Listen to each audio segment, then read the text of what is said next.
आजवर तुम्ही वेड्यांचे डॉक्टर अनेक ऐकले असतील, पण महाराष्ट्रात एक असा अवलिया डॉक्टर होऊन गेला जो चक्क शहाण्यांना बरा करायचा. हो, अगदी बरोबर ऐकलं तुम्ही. समाजात वरवर हसरे, शारीरिकदृष्ट्या एकदम फिट पण नॉर्मल दिसणारे, पण आतून मानसिक तणावाने पोखरलेले लोक ते अचूक ओळखायचे.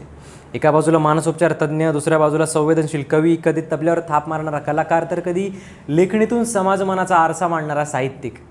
विज्ञानाची दृष्टी आणि कलेचं हृदय लाभलेलं एक अष्टपैलू व्यक्तिमत्व म्हणजे डॉक्टर आनंद नाडकर्णी.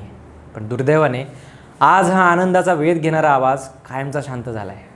वयाच्या 68व्या वर्षी मुंबईतील परळ येथील रुग्णालयात उपचार सुरू असताना 15 मे रोजी पहाटे 5 वाजता त्यांनी अखेरचा श्वास घेतला. डॉक्टर नाडकर्णी यांनी आयुष्यभर इतरांना जगण्याची उमेद दिली, पण त्यांना नक्की काय झालं होतं?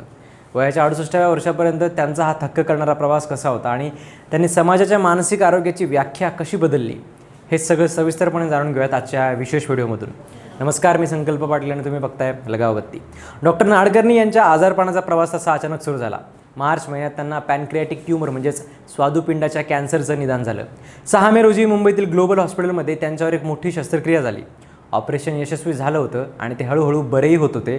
पण 13 मेच्या रात्री त्यांना उलट्यांचा त्रास झाला आणि त्यातूनच त्यांना ॲस्पिरेशन न्यूमोनिया झाला आणि त्याच रात्री त्यांच्या आतड्याला छिद्र पडल्याचं लक्षात आलं, ज्यासाठी तातडीने दुसरी शस्त्रक्रिया आवश्यक करावी लागली.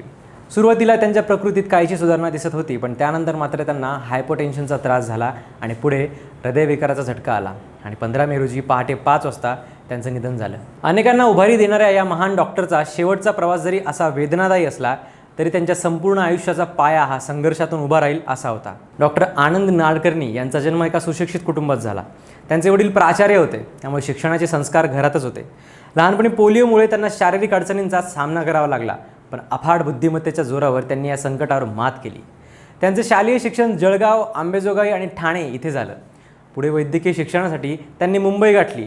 प्रसिद्ध GS मेडिकल कॉलेजमधून त्यांनी MBBS पूर्ण केलं, तर KEM हॉस्पिटलमधून मानसोपचार विषयात MD पदवी संपादन केली. विशेष म्हणजे या परीक्षेत त्यांनी मुंबई विद्यापीठाचे सुवर्णपदक पटकावलं होतं. पुढे पदवीनंतर काही काळ त्यांनी KEM हॉस्पिटलमध्ये प्राध्यापक म्हणूनही काम केलं. KEM हॉस्पिटलमध्ये काम करत असताना डॉक्टर नाडकर्णींच्या लक्षात आलं की समाजात मानसिक आजारांबद्दल प्रचंड अज्ञान आणि त्याचवेळी भीतीसुद्धा आहे. हे चित्र बदलण्यासाठी त्यांनी 1990मध्ये ठाण्यात IPH या संस्थेची स्थापना केली.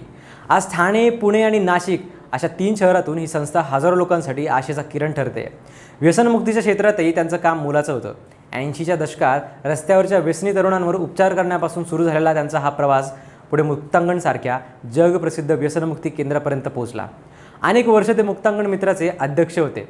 शिवाय अनेक मोठ्या कंपन्यांमध्ये त्यांनी मानसिक आरोग्य सल्लागार आणि प्रशिक्षक म्हणून काम केलं. त्यांच्या याच दांडग्या अनुभवामुळे इंडोकोर रेमेडीज सारख्या नामवंत औषध कंपनीच्या संचालक मंडळावर त्यांची नियुक्ती करण्यात आली होती.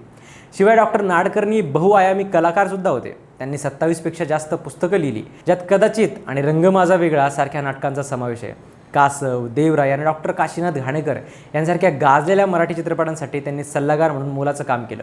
विशेष म्हणजे त्यांनी लिहिलेल्या आणि संगीतबद्ध केलेल्या गाण्यांचे 3 अल्बमसुद्धा प्रसिद्ध झाले आहेत. कोरोनाच्या कठीण काळात त्यांनी 450हून अधिक वेबिनार आणि मुलाखतींच्या माध्यमातून हजारो लोकांशी, लाखो लोकांशी संवाद साधला. त्यांचे आवाहन IPH हे YouTube चॅनल आज मानसिक आरोग्यासाठी देशातील सर्वात महत्त्वाचे विद्यापीठ मानले जाते. देशातील सर्वोच्च एलिट कमांडो दलांना मानसिक कणखरतेचे प्रशिक्षण देण्यासाठी निमंत्रित केले जायचे. विज्ञानाची बाजू मांडताना अनेकदा अंधश्रद्धेवर प्रहार केले. चमत्कार करून मानसिक आजार बरे करण्याच्या दाव्यांना त्यांनी नेहमीच विरोध केला. यामुळे काही वेळा धार्मिक संघटनांशी त्यांचे वैचारिक मतभेद झाले होते, परंतु त्यांनी नेहमीच तर्काची बाजू लावूनच धरली.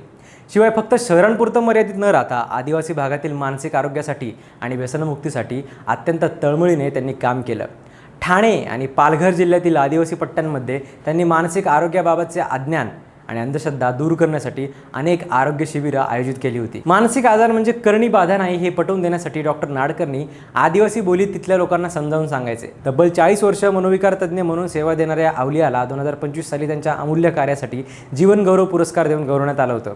तर असा होता डॉक्टर आनंद नाडकर्णी या नावाच्या एका आनंद यात्रेचा प्रवास. शरीर थकलेलं असतानाही शेवटच्या श्वासापर्यंत मनाचा वेध घेणारा हा डॉक्टर आज आपल्यात नसला तरी त्यांनी पेरलेले विचार आणि त्यांनी उभ्या केलेल्या IPH आणि मुक्तांगण सारख्या संस्था हजारो लोकांसाठी दीपस्तंभ ठरत राहतील. डॉक्टर आनंद नाडकर्णी यांना लगावबत्तीच्या टीमतर्फे भावपूर्ण श्रद्धांजली.